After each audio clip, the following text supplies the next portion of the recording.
خراسان کا عقاب، اسلام کے نامور جنرل قتیبہ بن مسلم کی داستان جہاد، ایپیسوڈ 19۔ جب ترخان اپنے چھوٹے سے قافلے کے ساتھ ایک نخلستان کے پاس سے گزر رہا تھا تو وہاں ان کی ملاقات ایک فوجی دستے سے ہوئی۔ یہ قتیبہ کا فوجی دستہ تھا جس کی کمان زرار بن حسین کر رہا تھا، اور یہ دستہ بخارا کی جنگ سے واپس آ رہا تھا۔ چونکہ ترخان اور اس کے دوست بھی نخلستان میں پڑاؤ کے لیے رکے تھے، اس لیے وقتی طور پر ان کا اور دستے کے سپاہیوں کا آپس میں گھل مل جانا ایک فطری عمل تھا۔ اس دوران زرار بن حسین نے کئی مرتبہ زمرد کے چہرے کا جائزہ لیا۔ اسے زمرد کے چہرے پر کوئی کہانی لکھی نظر آ رہی تھی اور وہ اس کہانی کے متن کو پڑھنا چاہتا تھا۔ چنانچہ اس نے ایک آدھ بار ترخان سے سوال کیا، یہ لڑکی کون ہے؟ یہ میری ہونے والی بیوی ہے، ترخان نے جواب دیا تو زمرد بے اختیار رونے لگی۔ اسے روتا دیکھ کر زرار بن حسین کو احساس ہوا کہ ترخان جھوٹ بول رہا ہے۔ اس کے ذہن میں جو پہلا خیال آیا تھا وہ یہ تھا کہ ترخان اور اس کے ساتھیوں نے زمرد کو عیاشی کے لیے اغوا کیا ہے۔ چنانچہ اس نے ترخان کو کوریدنا شروع کر دیا، لیکن اس کی طرف سے کوئی معقول جواب نہ پا کر زرار نے اپنے دستے کے سپاہیوں کو حکم دیا کہ وہ ترخان اور اس کے ساتھیوں کو گرفتار کر لیں۔ چنانچہ ترخان اور اس کے ساتھیوں کو گرفتار کر لیا گیا۔ اسی شام زرار بن حسین نے تمام واقعات زمرد سے سنے۔ اسے زمرد پر بہت ترس آ رہا تھا۔ اس نے باقی دستے کو مرو روانہ کر دیا، لیکن اس سے پہلے وہ ترخان اور اس کے ساتھیوں کو قتل کرنا نہ بھولا تھا۔ اس کے بعد وہ خود زمرد کو لے کر سوغد چلا گیا۔ جب زرار بن حسین اور زمرد سوغد پہنچے تو زمرد اسے عباس کے گھر لے گئی۔ عباس کے زخم چونکہ گہرے تھے اس لیے وہ ابھی تک ٹھیک نہیں ہوا تھا۔ زمرد کو اپنے سامنے دیکھ کر اسے اپنی آنکھوں پر یقین نہیں آ رہا تھا۔ زمرد کو دیکھ کر اس نے بے اختیار اٹھنے کی کوشش کی، لیکن تکلیف کی وجہ سے اٹھ نہ سکا۔ عباس کو اس حالت میں دیکھ کر زمرد کی تمام حسیات سمٹ کر اس کی آنکھوں میں آ گئی تھیں۔ وہ آہستہ آہستہ چل کر عباس کے پاس آئی اور اس کے پاس بیٹھ گئی۔ کافی دیر تک چاہنے کے باوجود وہ عباس سے کچھ نہ کہہ سکی۔ یہی حالت عباس کی ہو رہی تھی۔ کچھ دیر کی خاموشی کے بعد آخر عباس نے سکوت توڑا۔ یہ واقعی تم ہو زمرد؟ اسے جیسے اپنی آنکھوں پر یقین نہیں آ رہا تھا۔ ہاں عباس، زمرد نے کہا، یہ میں ہی ہوں، تمہاری زمرد۔ اور پھر زمرد نے وہ تمام واقعات سنانے شروع کر دیے جو اس کے ساتھ پیش آئے تھے، اور آخر میں اس نے زرار بن حسین کا ذکر کرتے ہوئے کہا، اور اگر وہ میری مدد کو نہ پہنچتا تو شاید میں اس وقت یہاں نہ ہوتی۔ کیا تم مجھے اس سے ملواؤ گی نہیں؟ عباس نے زمرد سے کہا۔ ہاں کیوں نہیں، وہ مہمان خانے میں بیٹھا ہے، کہو تو ادھر ہی بلوا لوں؟ زمرد نے پوچھا۔ ہاں اسے ادھر ہی بلوا لو، عباس نے کہا تو زمرد سر ہلائی ہوئی کمرے سے باہر نکل گئی۔ وہ کچھ دیر بعد واپس آئی تو اس کے ساتھ زرار بن حسین بھی تھا۔ زرار نے عباس کی خیریت معلوم کرنے اور رسمی کلمات ادا کرنے کے علاوہ کچھ نہ کہا۔ اسے خاموش دیکھ کر عباس نے کہا، میں تمہارا شکر ادا تو نہیں کر سکتا، لیکن پھر بھی شکریہ کے چند الفاظ تو ضرور کہوں گا۔ عباس کی یہ بات سن کر زرار مسکرا دیا۔ اس میں شکریہ کی کیا بات ہے؟ ایک انسان کو مصیبت میں دیکھ کر اس کی مدد نہ کرنا بہادروں کا شیوا نہیں ہے۔ وہ دونوں کافی دیر تک بیٹھے باتیں کرتے رہے۔ اس ایک ہی دن میں عباس زرار کے لیے اور زرار عباس کے لیے اجنبی نہ رہے تھے۔ پھر جتنے دن زرار سوغد میں رہا، یہ اس کا معمول بن گیا تھا کہ وہ دن کا زیادہ تر حصہ عباس کے ساتھ گزارتا تھا۔ دن گزرتے جا رہے تھے اور عباس صحت مند ہوتا جا رہا تھا۔ اس کے زخم بھرنے لگے تھے۔ زرار کبھی نہیں چاہتا تھا کہ وہ اتنے دن سوغد میں گزارے، لیکن عباس اور اس کی ماں کی ضد کے آگے اس کی ایک نہ چل سکی۔ آخر بڑی مشکل سے ایک دن اسے واپس جانے کی اجازت مل ہی گئی، لیکن وہ بھی اس شرط پر کہ زرار وقتاً فوقتاً عباس سے ملنے آتا رہے گا۔ زرار نے عباس سے دوبارہ ملنے کا وعدہ کیا تھا۔ چلتے وقت اس نے عباس سے کہا تھا، شاید میں اکیلا نہ آؤں، ہو سکتا ہے کہ سوغد کو آنے والا راستہ کسی نئے طوفان سے آشنا ہو جائے، لیکن اگر وہ طوفان آیا تو تم اس کی موجوں کے ساتھ بہنے میں لطف محسوس کرو گے۔ عباس نے نہ سمجھتے ہوئے زرار کی بات پر مسکرانے کی کوشش کی۔ جتنے دن زرار بن حسین عباس کے ساتھ رہا تھا، عباس نے یہ اندازہ لگا لیا تھا کہ اس شخص کی کوئی بات بھی اندازوں پر مبنی نہیں ہوتی، اس لیے عباس نے اس کی بات سمجھے بغیر بھی مسکراتے ہوئے اس کو رخصت کر دیا۔ زرار بن حسین سوغت سے چل پڑا تھا اور اب اس کی منزل مرو تھی۔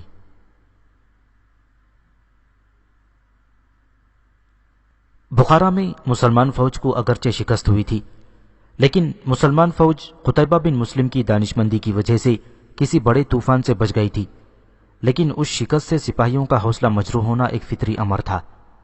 ضرورت اس امر کی تھی کہ سپاہیوں کا اعتماد بحال کیا جائے، اور قتیبہ اس بات سے بخوبی واقف تھا۔ چنانچہ ابھی قتیبہ بن مسلم کو مرو میں آئے چند دن ہی ہوئے تھے۔ ایک دن اس نے حکم دیا کہ شہر سے باہر کھلے میدان میں فوج کو اکٹھا کیا جائے اور فوجیوں کے درمیان مقابلے منعقد کیے جائیں۔ قتیبہ ان مقابلوں کو خود دیکھنا چاہتا تھا، اس سے اس کا مقصد فوج کا حوصلہ بڑھانا تھا۔ چند دن بعد اسے اطلاع ملی کہ مقابلوں کے لیے انتظامات مکمل ہیں اور اگلے دن مقابلوں کا اہتمام کیا گیا ہے۔ چنانچہ اگلے دن وہ مقررہ جگہ کے لیے روانہ ہوا۔ اس کا گھوڑا سب سے آگے تھا اور دیکھنے والوں پر ہیبت طاری کیے ہوئے تھا۔ قتیبہ کے پیچھے اس کے محافظ دستے کے سوار تھے جو ایک ہی رنگ کے فوجی لباس میں ملبوس تھے۔ ان سب کے سر قدرے تنے ہوئے تھے اور ان کے گھوڑے ایک ہی ساتھ دلکش چال چلتے ہوئے آ رہے تھے۔ قتیبہ جب فوج کے اجتماع میں پہنچا، اس وقت فوجی دو حصوں میں بٹے ہوئے تھے اور ان دونوں حصوں کے درمیان راستہ بنا ہوا تھا۔ قتیبہ اس راستے سے گزرتا جا رہا تھا اور دائیں بائیں دیکھتا جا رہا تھا۔ فوج کے یہ دو حصے مختلف دستوں پر مشتمل تھے اور ہر دستے کا لباس صاف اور جدا تھا جو ایک خوبصورت منظر پیش کر رہا تھا۔ دائیں طرف والے دستوں کے عین درمیان میں ایک اونچا سا چبوترا تھا۔ قتیبہ نے اس کے سامنے جا کر گھوڑا روکا اور گھوڑے سے اتر آیا۔ چبوترے سے مرو کے چند اعلیٰ حکام اتر آئے اور قتیبہ کو چبوترے پر لے گئے۔ جو ہی قتیبہ اوپر پہنچا، فوجیوں نے آسمان سر پر اٹھا لیا۔ وہ اللہ اکبر کے نعرے بلند کر رہے تھے۔ کچھ دیر بعد یہ شور تھما تو ایک اور شور سنائی دیا۔ یہ شور اس طرح تھا جیسے بہت سے گھوڑے بھاگتے آ رہے ہوں۔ لوگوں نے چونک کر دائیں بائیں دیکھا تو چند سواروں کا ایک دستہ دائیں سے اور دوسرا بائیں سے اسی راستے پر چلا آ رہا تھا جو فوجیوں کی قطاروں کے درمیان تھا۔ جس جگہ یہ اجتماع منعقد کیا گیا تھا وہ علاقہ سرسبز نہیں بلکہ ریتیلا سا تھا، اس لیے گھوڑوں کے دوڑنے سے گرد اٹھ رہی تھی اور کچھ دیر بعد دونوں دستے گرد میں چھپ گئے تھے۔ جب گرد تھمی تو لوگوں نے دیکھا کہ کچھ سوار دور دائیں جا کر واپس مڑ رہے تھے اور کچھ بائیں جا کر، جبکہ کچھ سوار زمین پر گرنے کے بعد لڑکانیاں کھا کر راستے کے کناروں پر چلے جا رہے تھے۔ کچھ دیر بعد دونوں دستے ایک بار پھر اسی انداز میں آئے اور کچھ اور گھوڑ سوار وہیں پہ چھوڑ کر میدان سے چلے گئے۔ یہ اس دور کا ایک مشہور کھیل تھا جس میں گھوڑ سوار ایک دوسرے کو بغیر ہتھیار استعمال کیے زمین پر گراتے تھے، اور یہ سب کچھ صرف چند لمحوں میں ہوتا تھا۔ اس کے بعد اونٹ پر بیٹھ کر تلوار بازی کے مقابلے ہوئے جس میں فوجیوں کے 4 دستوں نے حصہ لیا تھا۔ ان دستوں کے درمیان ہونے والے مقابلوں کو دیکھ کر لگتا تھا جیسے یہ حقیقی طور پر جنگ لڑ رہے ہوں۔ ان مقابلوں کے دوران چند خوبصورت جنگی چالیں بھی چلی گئیں جو ان دستوں کے کمانڈروں کی جنگی مہارت کا ثبوت تھیں۔ ان مقابلوں کے بعد میدان کے راستے کے دونوں طرف 4 گھوڑ سوار ابھرے۔ ان کے ہاتھوں میں نیزے تھے۔ ان نیزوں کی نوک تیز نہیں تھی بلکہ ان کی نوک کے آگے لکڑی لگی ہوئی تھی۔ اس طرح یہ نیزے کھیلوں کے دوران خطرناک ثابت نہیں ہو سکتے تھے۔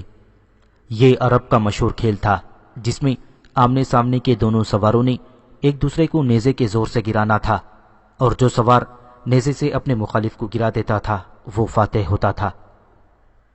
کچھ دیر دونوں طرف کے سوار اپنے مخالف سواروں کی طرف دیکھتے رہے تھے۔ اچانک دونوں طرف کے سواروں نے اپنے گھوڑے دوڑا دیے۔ دونوں طرف کے سوار ایک دوسرے کے قریب سے گزرے اور کچھ سوار زمین پر چھوڑے ہوئے آگے نکل گئے۔ آگے جا کر وہ سوار واپس مڑے اور یہی عمل دوبارہ دہرا کر میدان سے باہر نکل گئے۔ اس کے بعد تلوار بازی کے مقابلے ہوئے جس میں سپاہیوں نے اپنے کمالات کا مظاہرہ کیا۔ تلوار بازی کے بعد تیر انداز دستوں کی باری آئی تھی۔ تیر اندازی کے ان مقابلوں میں ایک پیادہ اور ایک سوار دستے نے حصہ لیا تھا۔ پیادہ تیر انداز تیر کمانوں میں ڈالے تیار کھڑے تھے، جبکہ سوار تیر اندازوں نے بھی اپنی اپنی کمانوں میں تیر ڈال لیے تھے۔ پھر اچانک ہی پیادہ سواروں نے کپڑوں والے تیر فضا میں چلا دیے۔ جب یہ تیر فضا میں بلندی پر پہنچے، گھڑ سوار دستوں کی کمانوں سے پنگ کی آوازیں ابھریں اور 8 تیر 8 کپڑوں والے تیروں کے تعاقب میں گئے تھے، اور 8 تیر 8 کپڑوں والے تیروں کے تعاقب میں گئے۔ حیرت انگیز بات یہ تھی کہ ہر تیر ایک ایک کپڑا لیے زمین پر آ گرا تھا۔ یہ دیکھ کر فضا داد و تحسین کے نعروں سے گونج اٹھی۔ آفرین! بے ساختہ قتیبہ بن مسلم کے منہ سے نکلا۔ میں یہی چاہتا تھا کہ سپاہی اپنا وہی جوش و خروش واپس حاصل کر لیں جو بخارا میں شکست سے پہلے ان کے پاس تھا۔ اس کا چہرہ کسی اندرونی جوش کی وجہ سے تمتما رہا تھا۔ تیر اندازی کے بعد مقابلے آخری دور میں داخل ہو چکے تھے۔ اب تلوار بازی کے مقابلے عروج پر تھے۔ ہر کوئی اپنی مہارت کے جوہر دکھا کر داد وصول کر رہا تھا۔ ایسے میں ایک شخص میدان میں آیا۔ اس کی تلوار میں گویا بجلی بھری ہوئی تھی اور وہ اب تک 4 لوگوں کو پچھاڑ چکا تھا۔ ہر آنے والا فتح کی امید لے کر اس کے مقابلے میں آتا، لیکن نامراد میدان سے جاتا۔ یہ اس کا 5واں شکار تھا۔ اس کے ساتھ ہی مقابلے ختم کرنے کا اعلان کر دیا گیا۔ قتیبہ بن مسلم اس شخص سے بہت متاثر ہوا۔ پوچھنے پر اسے پتا چلا کہ اس کا نام ابن عامر ہے۔ قتیبہ نے حکم دیا کہ شام کو ابن عامر کو اس کے پاس لایا جائے، وہ اس سے کچھ باتیں کرنا چاہتا ہے۔ یہ مقابلے اس وقت ختم ہوئے جب سورج سر پر آ چکا تھا۔ آخر میں چند گھڑ سوار دستے چبوترے کے سامنے سے دلکسی چال چلتے ہوئے گزرے۔ ان کا انداز آج کی پریڈ جیسا تھا۔ چبوترے کے سامنے آ کر انہوں نے نعرہ تکبیر بلند کیا اور جس طرف سے آئے تھے اس کی مخالف سمت میں چلے گئے۔ ان دستوں کے جاتے ہی لوگوں نے شور بلند کیا جو بڑھتا چلا گیا۔ آخر قتیبہ نے چبوترے پر کھڑے ہو کر ہاتھ کے اشارے سے لوگوں کو خاموش ہونے کا اشارہ کیا۔ کچھ دیر بعد جب لوگ خاموش ہو گئے تو قتیبہ بن مسلم نے کہا، اے لوگوں، اسلام کے مجاہدوں، تمہیں معلوم ہے کہ میں چند دن پہلے مرو آیا ہوں۔ ہماری فوج بخارا میں شکست کھا کر آئی ہے، لیکن اس شکست کو فتح میں بدلنا ہمارا فرض ہے، اور ہم یہ فرض اس وقت ادا کر سکتے ہیں جب ہم شکست کے اثرات اپنے دل و دماغ سے نکال دیں۔ ان مقابلوں سے میرا مقصد یہ تھا کہ تمہارے ذہنوں سے شکست کے اثرات دھو دیے جائیں، اور تم نے مجھ پر ثابت کر دیا ہے کہ تم جہاں جاؤ گے فاتح کہلاؤ گے، بشرط یہ کہ دامن دین ہاتھ سے نہ جانے دو۔ جہاد کے لیے تیار رہو۔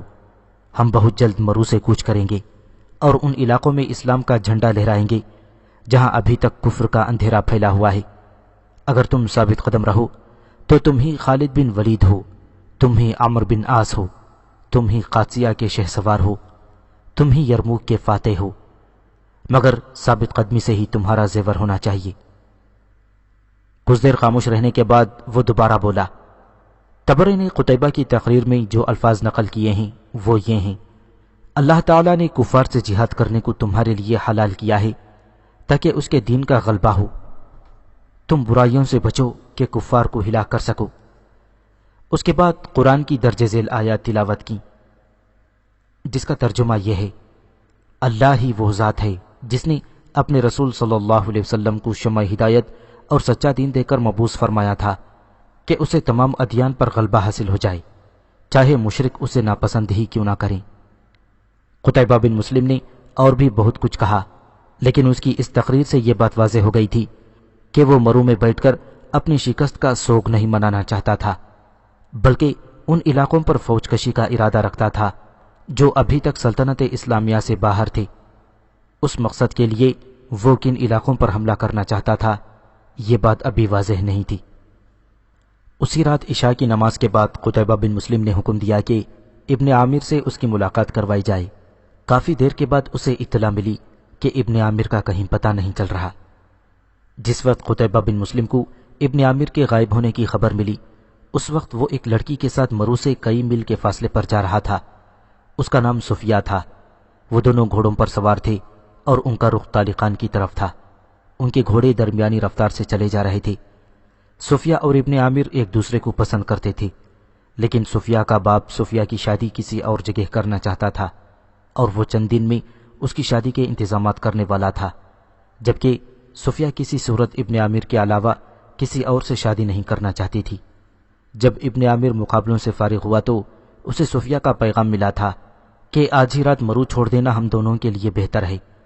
یہ پیغام صفیہ نے اپنے چھوٹے بھائی کے ذریعے بھیجا تھا جو پہلے بھی صفیہ کے لیے پیغام رسانی کرتا تھا۔ پیغام میں اس نے یہ بھی لکھا تھا کہ اس کا باپ صفیہ اور ابن عامر کی شادی کسی صورت میں نہیں ہونے دے گا، بلکہ 2-3 دن تک صفیہ کی شادی اپنے دوست کے بیٹے سے کر دینا چاہتا ہے، اس لیے دونوں کے لیے یہ بہتر تھا کہ وہ مرو سے بھاگ جائیں۔ یہ پیغام پڑھ کر ابن عامر سوچ میں گم ہو گیا، پھر ایکایک چونک کر صفیہ کے بھائی کی طرف متوجہ ہو کر بولا، تمہیں یہاں آتے کسی نے دیکھا تو نہیں؟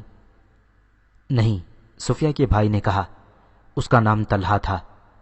اچھا طلحہ، تم جاؤ اور صفیہ سے کہنا کہ شام جس طرح بھی ہو سکے جامع مسجد کے دروازے کے سامنے پہنچ جائے، میں وہاں موجود ہوں گا، اور یہ بھی کہنا کہ ہم دونوں فوراً طالقان کی طرف نکل جائیں گے۔ کچھ دیر خاموش رہنے کے بعد وہ پھر بولا، یہ بات تم اپنے تک ہی رکھنا۔ یہ بھی کوئی کہنے کی بات ہے؟ طلحہ نے کہا۔ اچھا عامر کے بیٹے، تو تیاری کر، میں چلتا ہوں، تیری امانت شام کو تجھے مل جائے گی۔ یہ کہہ کر طلحہ چلا گیا اور ابن عامر سفر کے انتظامات میں مصروف ہو گیا۔ یہ وقت عصر اور مغرب کے درمیان کا تھا جب صفیہ اپنے گھر سے نکلی۔ گھر والوں کو وہ اپنی سہیلی کے گھر جانے کا کہہ کر نکلی تھی، لیکن وہ سیدھا شہر کے جامع مسجد کے دروازے کے سامنے جا پہنچی۔ وہاں اسے ابن عامر مل گیا، وہ پہلے سے وہاں موجود تھا۔ وہ دونوں وہاں سے چل پڑی اور اب شہر سے کئی میل دور نکل آئے تھے۔ سورج کب کا غروب ہو گیا تھا اور آسمان پر ستارے نکل آئے تھے، لیکن ابن عامر کہیں رکنا نہیں چاہتا تھا۔ اسے تعاقب کا ڈر تھا۔ دوسری احتیاط جو اس نے یہ کی تھی کہ وہ عام راستے سے ہٹ کر چل رہا تھا۔ یہ علاقہ کہیں سرسبز تھا اور کہیں ریتیلا۔ ریتیلے علاقے میں دھوکہ دینے والے ٹیلے بھی موجود تھے۔ عام راستے سے ہٹ کر ان ٹیلوں میں سفر کرنا بہت خطرناک ہوتا تھا، کیونکہ ان ٹیلوں کے درمیان مسافر بھٹک جاتا تھا۔ ان ٹیلوں کی شکلیں ایک جیسی ہونے کی وجہ سے وہ راستے کی پہچان نہیں کر سکتا تھا، اور بعض اوقات میلوں چلنے پر بھی اسی جگہ کے آس پاس گھومتا رہتا تھا۔ آدھی رات کے وقت صفیہ اور ابن عامر بھی ایسے ہی علاقے میں داخل ہو گئے تھے۔ ابن عامر نے عقل مندی یہ کی تھی کہ ان ٹیلوں میں زیادہ اندر جانے کے بجائے کچھ دور جا کر گھوڑے روک دیے اور پڑاؤ ڈال دیا تھا۔ اب انہیں تعاقب کا خطرہ نہیں تھا۔ دوسری بات یہ تھی کہ وہ ٹیلوں کے علاقے کے اندر تھے۔ اگر ان کا تعاقب کیا جاتا تو تعاقب کرنے والے شاید نہ سوچتے کہ وہ ان ٹیلوں کے اندر بھی چھپ سکتے ہیں۔ ابن عامر نے چلنے سے پہلے کھانے پینے کا انتظام کر لیا تھا۔ جو ہی انہیں کسی حد تک تحفظ کا احساس ہوا، دونوں کی بھوک چمک اٹھی۔ ان دونوں نے کھانا کھایا اور سونے کے لیے لیٹ گئے۔ اس دوران انہوں نے زیادہ بات نہیں کی تھی۔ ابن عامر چونکہ تھکا ہوا تھا، اس لیے لیٹتے ہی اسے نیند آ گئی، جبکہ صفیہ کے لیے رات گزارنا مشکل ہو رہا تھا۔ اگرچہ اسے اپنے فیصلے پر ندامت نہیں تھی، لیکن جب اسے گھر والوں کا خیال آتا، اس کی آنکھیں پر نم ہو جاتی تھیں۔ ادھر وہ دونوں کھلے آسمان کے نیچے رات بسر کر رہے تھے، ادھر مرو میں ابن عامر اور صفیہ کے گھروں میں کوہرام مچا ہوا تھا۔ دونوں گھرانوں سے اب یہ بات چھپی نہیں رہ سکتی تھی کہ ابن عامر صفیہ کو ساتھ لے گیا ہے۔ جب رات دیر تک صفیہ واپس گھر نہیں آئی تو اس کی تلاش شروع ہو گئی۔ صفیہ کے باپ کو صفیہ اور ابن عامر کے بارے میں معلوم تھا۔ اسے یہ بھی معلوم تھا کہ دونوں ایک دوسرے کو چاہتے تھے، چنانچہ اس نے 2-3 دن میں صفیہ کی شادی کرنے کا فیصلہ کر لیا تھا، لیکن آج اچانک وہ غائب ہو گئی تھی۔ جب تلاش کے بعد بھی اس کا سراغ نہ ملا تو صفیہ کے باپ کے ذہن میں ابن عامر کی طرف سے شک پیدا ہو گیا۔ چنانچہ اس نے ابن عامر کا پتہ کروایا۔ جب اسے یہ اطلاع ملی کہ ابن عامر بھی غائب ہے تو اس کا شک یقین میں بدل گیا۔ پہلے تو وہ ابن عامر کے گھر گیا اور اس کے باپ کو خوب برا بھلا کہا، پھر اپنے نوکروں کے ساتھ اس کے تعاقب میں روانہ ہوا۔ اس دوران اسے یہ پتہ چل گیا تھا کہ انہیں طالقان کی سمت میں جاتے دیکھا گیا ہے۔ عام حالات میں رات کے وقت شہر کے دروازے بند ہوتے تھے، لیکن صفیہ کے باپ جیسی شخصیت کے انسان کے لیے دروازے کھولنا کوئی مشکل کام نہ تھا۔ وہ جب تعاقب کے لیے روانہ ہوا تو اس وقت رات آدھی کے قریب گزر چکی تھی، اور یہی وہ وقت تھا جب ابن عامر نے پڑاؤ ڈالا تھا۔ صفیہ کے باپ کے ساتھ 6 مزید آدمی تھے، جن میں ابن عامر کا باپ بھی شامل تھا۔ اسے اس بات کا یقین نہیں آ رہا تھا کہ ابن عامر بھی کسی لڑکی کے ساتھ بھاگ سکتا ہے، لیکن صفیہ کے باپ کے سامنے اس کی ایک نہ چل سکی۔ اس کے دلائل نے ابن عامر کے باپ پر ثابت کر دیا تھا کہ صفیہ اس کے بیٹے کے ساتھ گئی ہے۔ اس بات کا سب سے بڑا ثبوت یہ تھا کہ دونوں اکٹھے ہی غائب ہوئے تھے۔ دوسرا ثبوت اس آدمی نے فراہم کر دیا تھا جس نے انہیں طالقان کی طرف جاتے دیکھا تھا۔ یہ سب اب طالقان جانے والے راستے پر روان تھے اور خاصی تیز رفتاری سے جا رہے تھے۔ صفیہ کے باپ کا نام عبداللہ جبکہ ابن عامر کے باپ کا نام عبد الرحمن تھا۔ وہ لوگ جب چلے تھے اس وقت رات آدھی کے قریب گزر چکی تھی، مگر اب رات کا آخری پہر تھا، لیکن انہوں نے کہیں آرام نہیں کیا تھا اور گھوڑوں کو متواتر دوڑاتے چلے آ رہے تھے۔ ان لوگوں کو معلوم تھا کہ کچھ دیر بعد ایک نخلستان آئے گا، کیونکہ وہ جس علاقے سے گزر رہے تھے وہ صحرائی تھا، اور پھر کچھ دیر مزید چلنے کے بعد وہ نخلستان آ گیا۔ وہاں پہنچ کر انہوں نے اپنے گھوڑے روک لیے تاکہ انہیں کچھ دیر آرام دیا جا سکے۔ عبد الرحمن، عبداللہ نے کہا، ایک بار مجھے تیرا بیٹا مل جائے، میں اپنے ہاتھوں سے اس کی گردن اڑا دوں گا۔ یہ پہلی بات تھی جو سارے راستے میں دونوں کے درمیان ہوئی تھی، لیکن جواب میں عبد الرحمن پھر بھی خاموش رہا۔ یہ لوگ ساری رات کے جاگ رہے تھے، لیکن نیند ان کی آنکھوں سے کوسوں دور تھی۔ کچھ دیر کے بعد ان میں سے ایک نے فجر کی اذان دی۔ نماز پڑھ کر وہ لوگ دوبارہ روانہ ہو گئے۔ یہ رات تاریک نہیں تھی، بلکہ پچھلی تاریخوں کا چاند اب آسمان کے آخری کونے سے جھانک رہا تھا۔ اسی وقت ابن عامر کی آنکھ کھلی۔ اس نے اندازہ لگا لیا تھا کہ فجر کی نماز کا وقت ہو چلا ہے، چنانچہ اس نے نماز پڑھنے کے بعد صفیہ کو جگا دیا۔ میرے خیال میں اب ہمیں روانہ ہو جانا چاہیے، صفیہ نے کہا۔ میں بھی یہی سوچ رہا تھا، ابن عامر نے کہا، لیکن تم سے چند باتیں کرنا ضروری سمجھتا ہوں۔ ہاں پوچھو، صفیہ نے کہا۔ ابن عامر نے کہا، صفیہ تمہارے دل میں میرے بارے میں کوئی شبہ تو نہیں ہے؟ نہیں، صفیہ نے کہا۔ دیکھو، اگر تمہیں میرے بارے میں یا اپنے مستقبل کے بارے میں کوئی خوف ہو تو بولو، اس صورت میں ہم دونوں کے لیے یہی بہتر ہوگا کہ ہم یہیں سے واپس چلیں۔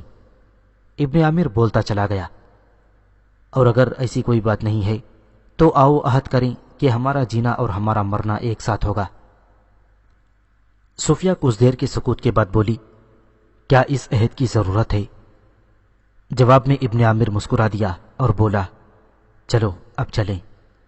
اس کے ساتھی دونوں اٹھے اور اپنے اپنے گھوڑوں پر سوار ہو گئے۔ ابن عامر چونکہ اس ٹیلوں کے خطے میں زیادہ دور تک نہیں آیا تھا، اس لیے یہاں سے باہر نکلنے میں انہیں کوئی مشکل نہیں پیش آئی تھی۔ اس علاقے سے باہر نکلتے ہی ابن عامر نے گھوڑا روک لیا۔ وہ کچھ سوچ رہا تھا۔ اسے سوچ میں گم دیکھ کر صفیہ نے بھی اپنا گھوڑا روکا اور بولی، تم رک کیوں گئے ہو؟ میں سوچ رہا ہوں کہ یا تو ان ٹیلوں میں سے گزرا جائے، جو کہ سراسر خودکشی کی کوشش ہے، یا پھر عام راستے سے ہو کر گزریں۔ وہ راستہ صرف 1 میل دور سے گزرتا ہے۔ یہ کہہ کر اس نے گھوڑے کا رخ مسافروں کے گزرنے کے عام راستے کی طرف کر دیا۔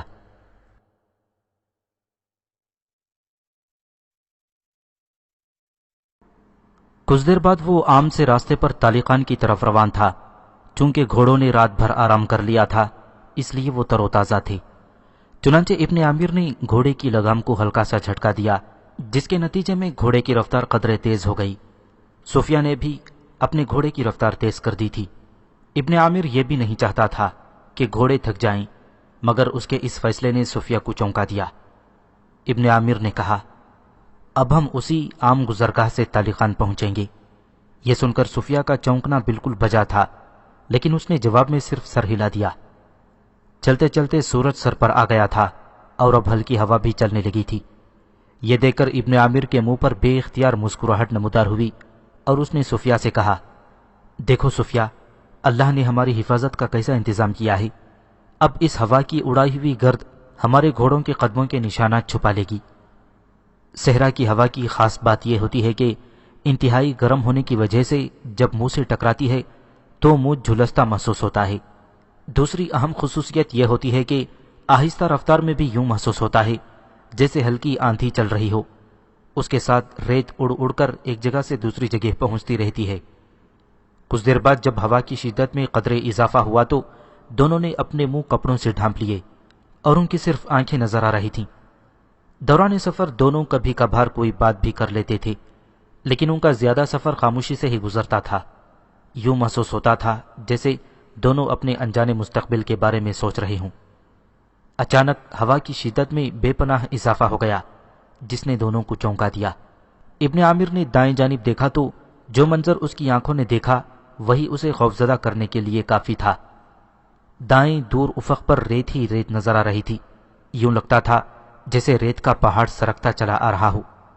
یہ طوفان تھا جو اپنے ساتھ ریت اڑائے چلا آ رہا تھا، اگرچہ ابھی ابن عامر اور صفیہ تک نہیں پہنچا تھا، مگر اس کی شدت محسوس کی جا سکتی تھی، اتنی شدت کہ طوفان میں بڑے بڑے قافلے زندہ دب جاتے تھے۔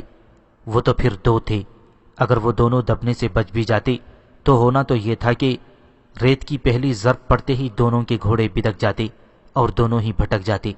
یہ خطرہ ابن عامر کے لیے کوئی خاص اہمیت نہیں رکھتا تھا، کیونکہ وہ صحرا کے گوشے گوشے سے واقف تھا، لیکن ایسی صورت میں صفیہ کی موت یقینی تھی۔ ابھی یہ طوفان خاصا دور تھا جب ابن عامر نے صفیہ کے گھوڑے کی باگ اپنے گھوڑے کی زین سے باندھ دی اور گھوڑے کو ایڑ لگا دی۔ اس نے گھوڑوں کا رخ تالی خان کی طرف رکھا تھا تاکہ اگر گھوڑے بے قابو بھی ہو جائیں تو ان کا رخ منزل سے ادھر ادھر نہ ہو۔ یہ خطرہ بھی تھا کہ گھوڑے بدک کر رخ تبدیل کر لیں۔ پھر کچھ دیر بعد ہر طرف ریت ہی ریت چھا گئی۔ اس اچانک آفت سے گھوڑے بدکے ضرور تھے، لیکن انہوں نے اپنا رخ نہ تبدیل کیا۔ ابن عامر نے پیچھے مڑ کر دیکھا، اسے ریت کے طوفان میں صفیہ کا صرف ہیولا سا نظر آیا، اگرچہ اس کا اور صفیہ کا فاصلہ چند گز ہی تھا۔ وقت گزرنے کے ساتھ ساتھ طوفان کی شدت میں اضافہ ہوتا جا رہا تھا، ہوا کی آوازیں خوفناک ہوتی جا رہی تھیں، یوں محسوس ہو رہا تھا جیسے چاروں طرف عورتیں بین کر رہی ہوں۔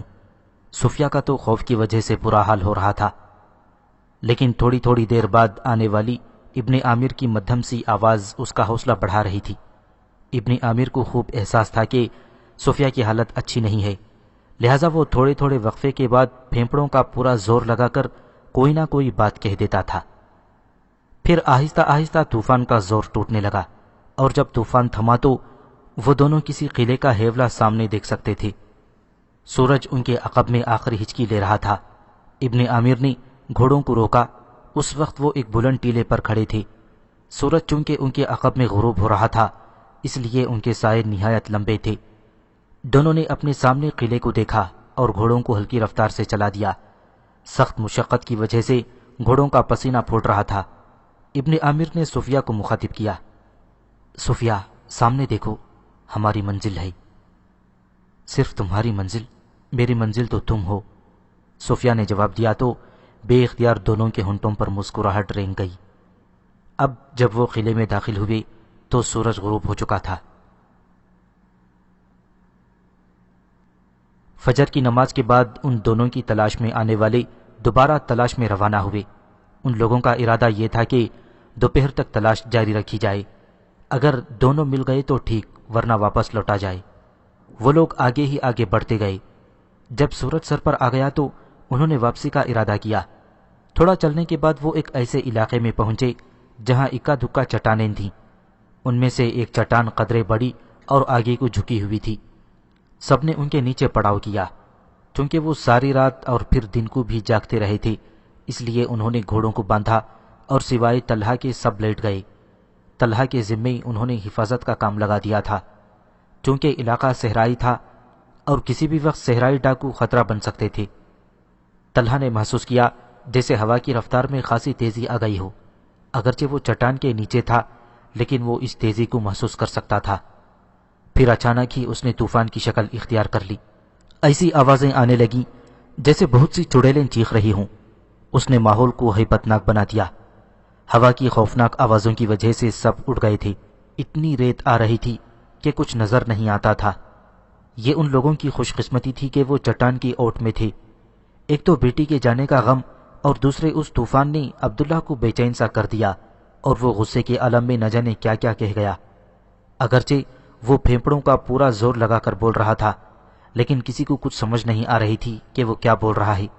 اس کا فائدہ یہ ہوا کہ عبداللہ کا غصہ قدرے کم ہوتا گیا۔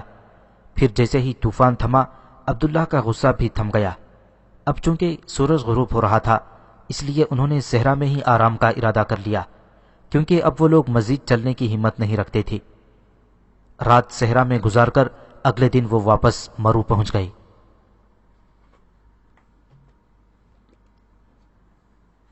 اگلے دن ہی قتیبہ کو ابن عامر کا تمام احوال معلوم ہو گیا تھا۔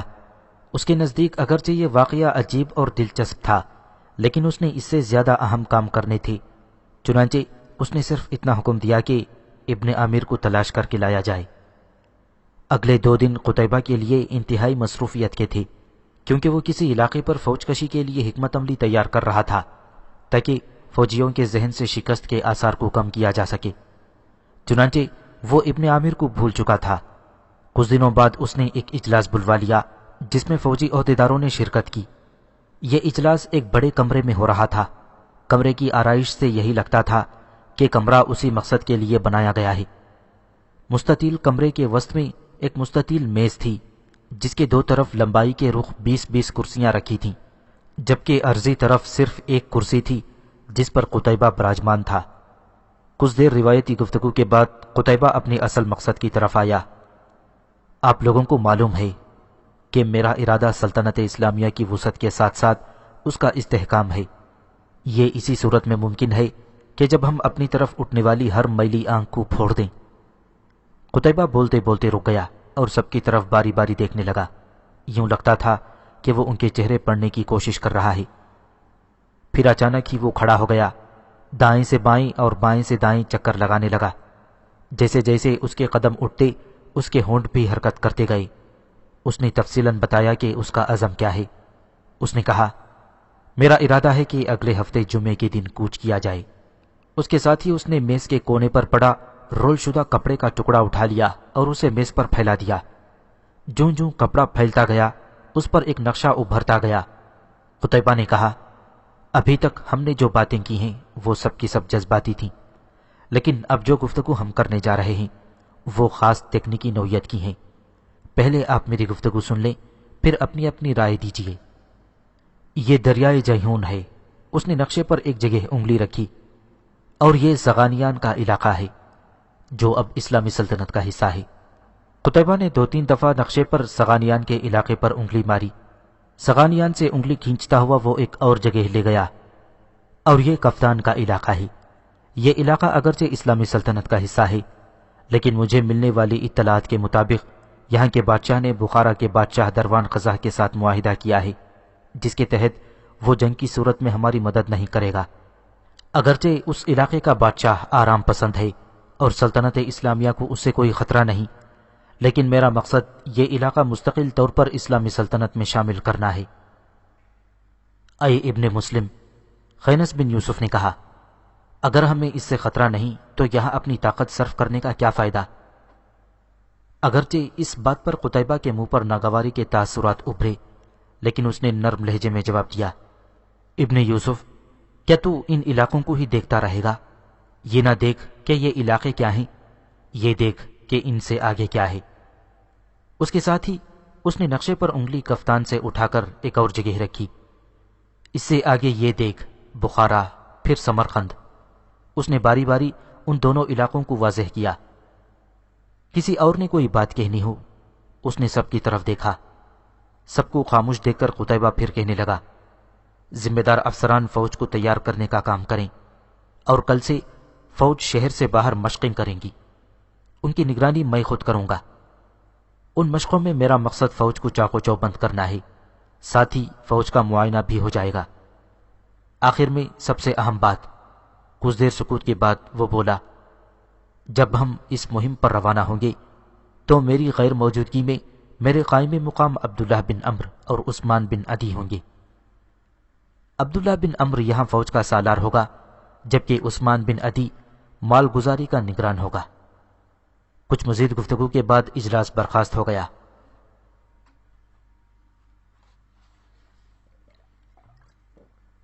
اگلے روز مرو شہر سے باہر فضا دھول سے اٹی ہوئی تھی۔ یہاں سے وہاں سپاہی مشقوں میں مصروف تھے۔ ان کی نگرانی قتیبہ خود کر رہا تھا۔ وہ سفیدی مائل بھورے گھوڑے پر سوار تھا اور اس نے سر پر سرخ رنگ کا امامہ باندھ رکھا تھا۔ وہ پورے میدان میں گھوم رہا تھا، سپاہیوں کو دیکھتا ہدایات دیتا اور آگے نکل جاتا۔ اب تو یہ فوج کے روز کا معمول بن گیا تھا کہ صبح میدان میں نکل آتی، ہر حصے کے کمانڈر صفیں درست کرواتے اور قتیبہ کے اشارے پر بگل بجایا جاتا۔ اس کے ساتھ ہی مشقوں کا آغاز ہو جاتا۔ سپاہی اس وقت بیرکوں کو واپس لوٹتے جب سورج خاصا مغرب کی طرف لوٹ جاتا تھا۔ ان مشقوں کو 4 دن ہو گئے تھے۔ ان 4 دنوں میں قتیبہ نے فوج سے لڑاکے اور جنگجو قسم کے سپاہیوں کو الگ کر لیا تھا۔ ان سپاہیوں کو دن کے وقت جنگ کی ترتیب کے علاوہ رات کے وقت بے خبری میں دشمن پر حملے کرنے کی ٹریننگ بھی دی جاتی تھی۔ تمام سپاہی قتیبہ کی امید سے زیادہ جوش کا مظاہرہ کر رہے تھے اور ان کے انداز سے لگ رہا تھا کہ وہ بخارا میں ہونے والی شکست کو بھولتے جا رہے ہیں، اور یہی قتیبہ بن مسلم چاہتا تھا۔ یہ ان مشقوں کا 5واں دن تھا۔ قتیبہ اپنے مخصوص حلیے میں تمام میدان میں گھوم رہا تھا۔ اس کا محافظ دستہ بھی اس کے ساتھ تھا۔ وہ گھوڑا دوڑاتا کبھی تیر اندازوں کے پاس جاتا تو کبھی شمشیر زن دستوں کے پاس جاتا۔ آخر وہ ان دستوں کے پاس جا رکا جن کو قلعوں پر یلغار کرنے کی مخصوص تربیت دی جاتی تھی۔ وہ ان کی مہارت کو دیکھتا اور مناسب ہدایات دے رہا تھا کہ اس کے پاس ایک گھوڑا سرپٹ دوڑتا آیا۔ گھڑ سوار نے قتیبہ کے پاس پہنچ کر لگامیں کھینچ لیں، لیکن گھوڑا رکتے رکتے کچھ اور آگے نکل گیا۔ گھوڑا رکتے ہی اس کا سوار گھوڑے سے نیچے آ رہا، اسے فوراً سہارا دے کر اٹھایا گیا۔ یہ سوار ابن عامر تھا۔ اس کی حالت ایسی ہو رہی تھی کہ اس سے بولا نہیں جا رہا تھا۔ اسے پانی پلایا گیا، جس سے ابن عامر کی حالت قدرے سنبھل گئی۔ وہ بولنے کے قابل ہو گیا تھا۔ اگرچہ چند ہفتے پہلے ابن عامر کا مرو سے بھاگنا اور اب اس حالت میں لوٹنا نہایت عجیب تھا، لیکن جو بات اس نے قتیبہ کو بتائی اس نے قتیبہ کو ہلا کر رکھ دیا۔ جب ابن عامر طالقان پہنچا، شام ڈھل رہی تھی اور ہر چیز کا سایہ لمبوترا ہو رہا تھا۔ ابن عامر اور صفیہ پوچھتے پوچھتے ایک سرائے تک پہنچ گئے۔ ابن عامر نے ایک کمرہ کرائے پر لیا اور رات اسی سرائے میں ٹھہرنے کا ارادہ کیا۔ ادھر دونوں آرام کرنے لگے، ادھر طالقان کے ایک مکان میں ہلچل سی تھی۔ ہلچل اس بات نے مچائی کہ مرو سے قتیبہ کے جاسوس طالقان میں داخل ہو گئے ہیں۔ یہ خبر لانے والا آدمی وہ تھا جس سے ابن عامر نے سرائے کا پتہ پوچھا تھا۔ جب اسے یہ معلوم ہوا کہ وہ مرو سے آیا ہے تو اس کا ماتھا ٹھنکا۔ اس نے ابن عامر کو سرائے کا پتہ تو بتا دیا، لیکن خود دونوں کا پیچھا کرتا سرائے تک پہنچ گیا۔ اس نے کچھ وقت سرائے کے باہر گزارا، اور جب اسے یقین ہو چلا کہ اب ابن عامر کی واپسی ناممکن ہے تو اس نے سرائے سے اس کے بارے میں ضروری معلومات اکٹھی کر لیں اور واپس چل پڑا۔ اس دوران رات قدرے گہری ہو چکی تھی۔ اب اس کی منزل ایک مکان تھا جو آبادی سے ذرا ہٹ کر لیکن خوبصورت انداز میں تعمیر کیا گیا تھا۔ دروازے پر پہنچ کر اس نے 3 بار مخصوص انداز میں دستک دی اور کچھ ہی دیر بعد دروازہ کھل گیا۔ وہ شخص جلدی سے اندر داخل ہو گیا اور دروازہ بند کر لیا۔ اچانک ہی ایک نسوانی آواز سنائی دی، خیریت تو ہے کرزک؟ کرزک اس شخص کا نام تھا۔ کرزک نے پیچھے مڑ کر دیکھا تو اسے ایک عورت کا حیولہ سا نظر آیا۔ اگرچہ اندر تاریکی تھی لیکن وہ آواز سے پہچان چکا تھا کہ وہ سلمیٰ تھی۔ اسے دیکھتے ہی کرزک نے منہ سے ہلکی سی ش کی آواز نکالی اور اسے لے کر اندر اس کمرے میں آ گیا جہاں دیا جل رہا تھا۔ یہ کمرہ مکان کے عین درمیان میں تھا اور سجاوٹ سے عارضی نشست گاہ لگتی تھی۔ کرزک اندر داخل ہوا تو کمرے میں 2 آدمی پہلے سے ہی موجود تھے۔ اس نے ایک کونے میں بیٹھتے ہوئے کہا، اے عثمان۔ وہ کچھ دیر خاموشی کے بعد بولا، اور اے ارزل، شکر ہے وہ مجھے مل گیا۔ عثمان اور ارزل اندر موجود آدمیوں کے نام تھے۔ دونوں نے کرزک کو حیرت سے دیکھا اور پوچھا، کون مل گیا؟ قتیبہ کا جاسوس، آج ہی مرو سے آیا ہے۔ یہ تھی وہ بات جس نے اس حویلی نما مکان میں ہلچل مچا دی تھی۔ دراصل طالقان میں کچھ ایسے لوگ ابھر رہے تھے جو حکومت کے خلاف بغاوت کرنا چاہتے تھے، اور یہ حویلی ان لوگوں کا ہیڈ کوارٹر تھی، جبکہ یہ تینوں ان باغیوں کے سرغنہ تھے، جبکہ سلمیٰ ارزل کی بہن تھی۔ تاریخ میں یہ بات واضح ہے کہ ان لوگوں کو کچھ اور اونچے عہدیداروں کی مدد ضرور حاصل تھی، اور ان باغیوں کی تعداد چند سو نہیں بلکہ چند ہزار تھی، اور اتنی بڑی تعداد یہاں کی فوج پر آسانی سے قابو پا سکتی تھی، اور اتنی بڑی تعداد میں باغیوں کا اجتماع چند دن نہیں بلکہ کئی سالوں کا حاصل تھا۔ باغیوں کی اعلیٰ کمانڈ کو پتہ چلا کہ مرو سے جاسوس بلخ میں داخل ہو گئے ہیں، تو ظاہری بات ہلچل تو مچنی ہی تھی، اگرچہ یہ اس کی غلط فہمی کی وجہ سے ہوا تھا، لیکن عثمان اور ارزل اور خود کرزک کو پریشان کر گیا تھا۔ تینوں کسی طرح ابن عامر سے نمٹنے کی سوچ رہے تھے۔ ایسے میں ارزل بولا، کرزک، تم اس بغاوت کے سرپرست اعلیٰ ہو، تم بتاؤ ہمیں کیا کرنا چاہیے؟ میرے خیال میں تم کچھ دن ابن عامر، ہاں یہی نام اس نے بتایا تھا، کچھ دن ابن عامر کی نگرانی کرو، اپنے آدمی سائے کی طرح اس کے ساتھ لگا دو، اس طرح کہ اس کو پتہ نہ چل سکے۔ جو ہی کوئی مشکوک حرکت دیکھو اسے اغوا کروا لو۔ کرزک کی یہ بات سن کر عثمان نے اپنا دایاں ہاتھ بند کر کے اس کی طرف بڑھا دیا اور بولا، اچھا کرزک، یہ بتا میرے دائیں ہاتھ میں کیا ہے؟ عثمان کی بات بظاہر عجیب سی تھی اور اس پر کرزک کی حیرانی بجا تھی۔ وہ حیران ہو کر بولا، مجھے کیا پتا کہ تیرے دائیں ہاتھ میں کیا ہے؟ جس طرح تجھے یہ پتا نہیں کہ میرے دائیں ہاتھ میں کیا ہے، اسی طرح ہمیں کیا پتا کہ وہ ٹہرا کہاں ہے؟ ہمیں تو بتائے گا تو پتا چلے گا۔ یہ سن کر کرزک ہنسا اور کہنے لگا، اگر تم سے کوئی اجنبی سرائے کا پتہ پوچھے تو اسے کہاں پہنچاتے ہو؟ ادی کی سرائے میں۔ تو یہی ابن عامر کا پتہ ہے۔ ادی دراصل اس سرائے کے مالک کا نام تھا جس میں ابن عامر ٹہرا ہوا تھا، اور ادی کا تعلق باغیوں کی اس تنظیم سے بہت گہرا تھا۔ ابن عامر کو اس سرائے میں خاص طور پر بھیجا گیا تھا تاکہ اس کی نگرانی میں آسانی ہو، اور یہ محض اتفاق سے ہوا تھا۔ تو ایسا کر، کرزک نے ارزل کی طرف دیکھتے ہوئے کہا، تو اسی وقت جا اور 2 آدمیوں کو ابن عامر کی نگرانی کا کام سونپ دے۔ کرزک کی بات سن کر ارزل نے اسے گھورا جیسے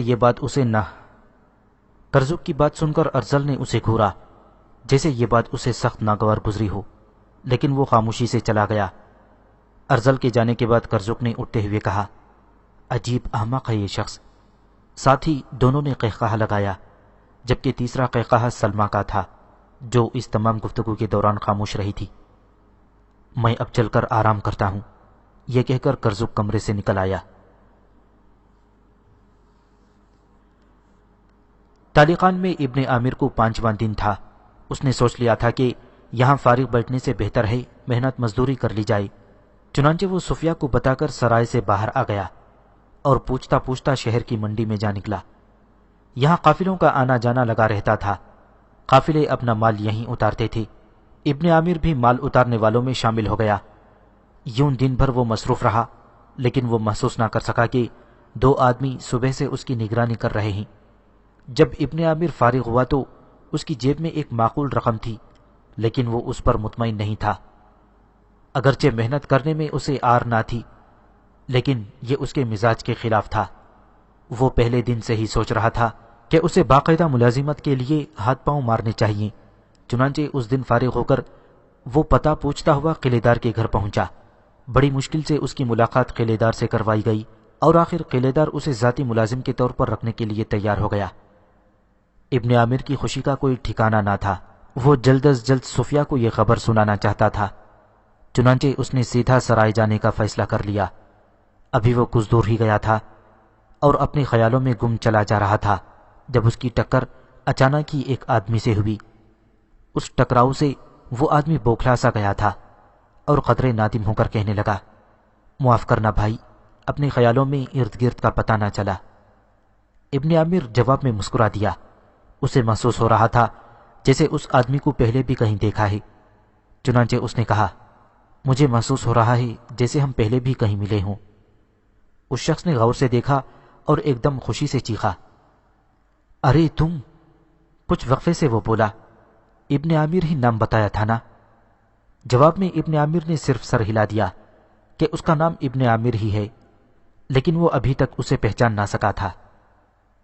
ارے یار، حیران کیوں ہوتے ہو؟ اس شخص نے کہا، مجھے کرزک کہتے ہیں، اس دن میں نے ہی تو تمہیں سرائے کا پتہ بتایا تھا۔